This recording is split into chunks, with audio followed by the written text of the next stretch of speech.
Assalamualaikum warahmatullahi wabarakatuh. Berjumpa kembali dengan saya Sritik, calon guru penggerak angkatan 9 dari UPT SD Negeri Purworejo 4 Kecamatan Wates, Kabupaten Blitar, Provinsi Jawa Timur. Kali ini saya akan memaparkan aksi nyata modul 3.1, yaitu pengambilan keputusan berbasis nilai-nilai kebajikan sebagai pemimpin. Deskripsi singkat kasus yang terjadi. Saya sebagai seorang kepala sekolah baru di UPT SD Negeri Purworejo 4 Kecamatan Wates, Kabupaten Blitar, Provinsi Jawa Timur. Sekolah kami adalah sekolah kecil yang jauh dari keramaian karena posisinya berada di pelosok. Kami terdiri dari 3 orang guru kelas, 1 orang guru agama Islam, 1 orang guru olahraga, dan 1 orang pramu kebersihan. Ibu Wulan adalah salah satu guru dari UPT SD Negeri Purworejo 4 Kecamatan Wates, Kabupaten Blitar, Provinsi Jawa Timur. Beliau termasuk seorang guru yang masih muda, energik, dan pandai di bidang IT. Akhirnya kepala sekolah sebelum saya memilihnya untuk menjadi seorang operator dapodik. Semua data sekolah, peserta didik, pendidik, dan tenaga kependidikan berada di tangannya. Dia juga sebagai guru kelas 5. Suatu ketika ada program percepatan platform Merdeka Mengajar atau PMM, di mana program tersebut mengharuskan semua pendidik untuk mempelajari dan melakukan aktivitas dalam platform tersebut, baik melalui handphone maupun laptop. Di sekolah ada 2 orang guru yang usianya sudah tidak muda lagi dan tidak mahir dalam mengoperasikan komputer atau laptop, sedangkan 2 orang lagi tidak mahir dalam mengoperasikan aplikasi PMM. Akhirnya mereka menganggap aplikasi PMM tidaklah penting karena menurut mereka menambah beban. Yang terpenting adalah mengajar, dan yang dibutuhkan hanya buku, bukan gadget, bukan laptop, atau perangkat IT lainnya. Walaupun saya sudah menghimbau untuk mempelajari aplikasi PMM secara mandiri karena ada progres yang harus dicapai oleh satuan pendidikan untuk memperbaiki rapot mutu pendidikan dan menambah pengalaman semua guru di kurikulum Merdeka. Tetapi para guru tersebut malah menyerahkan kepada Ibu Wulan untuk mengerjakan latihan dalam aplikasi PMM tersebut dan akan memberikan suatu imbalan sebagai pengganti uang lelah. Karena Ibu Wulan masih GTT, jadi pemikiran mereka lumayan untuk mendapat tambahan transport. Di sisi lain, saya sebagai kepala sekolah mengalami dilema, karena bila saya menegakkan peraturan agar semua guru mengerjakan sendiri, pasti akan membuat semua guru merasa tertekan. Namun, jika saya mengizinkan Ibu Wulan untuk mengerjakan semua tugas PMM milik guru-guru tersebut, pasti akan merepotkan Ibu Wulan karena beliau seorang guru kelas sekaligus merangkap sebagai operator dapodik. Selain itu, pastinya ilmu yang didapat dari PMM menjadi milik dia sendiri dan guru yang lain tidak memiliki pengalaman itu.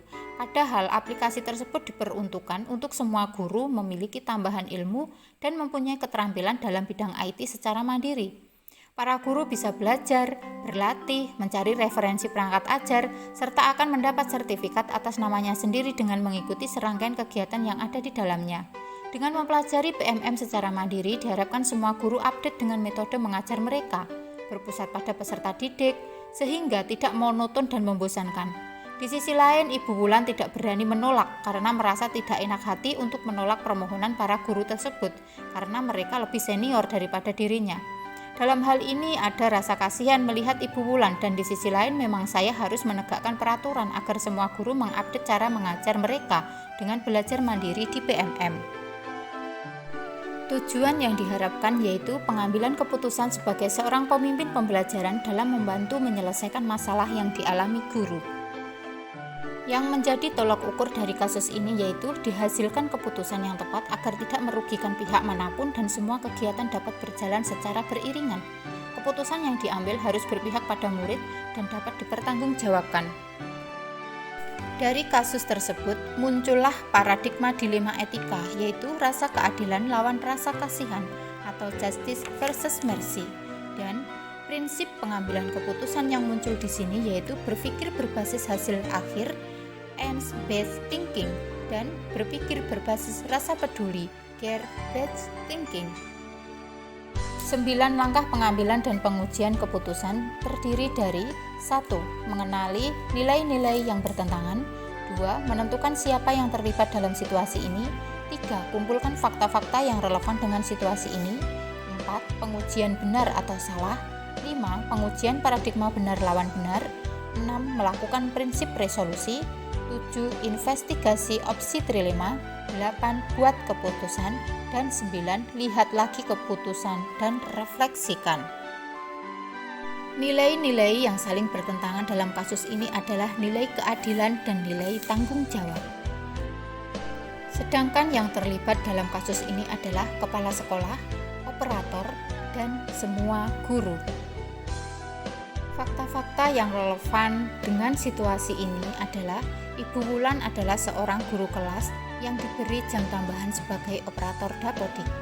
Kepala sekolah sudah menghimbau kepada semua guru untuk mengakses platform Merdeka Mengajar secara mandiri. Guru-guru senior menyerahkan tugas kepada Ibu Wulan dalam menyelesaikan pelatihan mandiri di PMM. Guru-guru senior tidak ahli di bidang IT. Dalam pengujian benar atau salah, uji legal, tidak ada pelanggaran hukum, tetapi ada pelanggaran etika, yaitu mengerjakan pelatihan mandiri tidak sesuai dengan prinsip dan asas keadilan. Uji regulasi, ada pelanggaran kode etik profesi guru, di mana guru melanggar prinsip kejujuran dalam pelatihan mandiri. Dilihat dari uji intuisi, dalam situasi tersebut ada suatu pelanggaran, yaitu ketika para guru senior menolak untuk mengerjakan pelatihan mandiri sebagai percepatan PMM dan tidak menghiraukan himbauan dari kepala sekolah.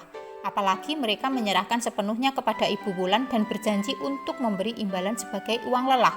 Jika saya membiarkan hal tersebut, artinya saya membiarkan pelanggaran nilai kebajikan, yaitu nilai kejujuran dan tanggung jawab. Walaupun mereka guru senior yang perlu dihormati, tetapi dalam hal mengerjakan tugas pendidikan harus dituntut profesionalitas dan terbuka akan perkembangan zaman. Uji publikasi. Jika keputusan saya dipublikasikan dan menjadi viral, saya merasa tidak nyaman karena hal ini menyangkut nama baik lembaga saya.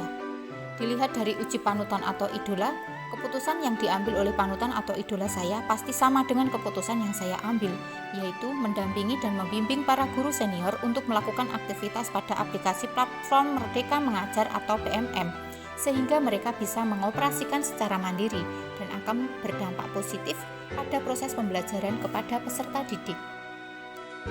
Pengujian paradigma benar lawan benar. Paradigma yang sesuai dengan situasi tersebut adalah rasa keadilan lawan rasa kasihan atau justice versus mercy. Melakukan prinsip resolusi. Prinsip penyelesaian dilema yang dipilih adalah berpikir berbasis hasil akhir, end-based thinking, dan berpikir berbasis rasa peduli, care-based thinking. Investigasi opsi trilema. Kepala sekolah memberi kesempatan kepada guru senior untuk belajar secara mandiri untuk melakukan kegiatan di platform Merdeka Mengajar atau PMM dengan didampingi oleh kepala sekolah dan operator. Buat keputusan.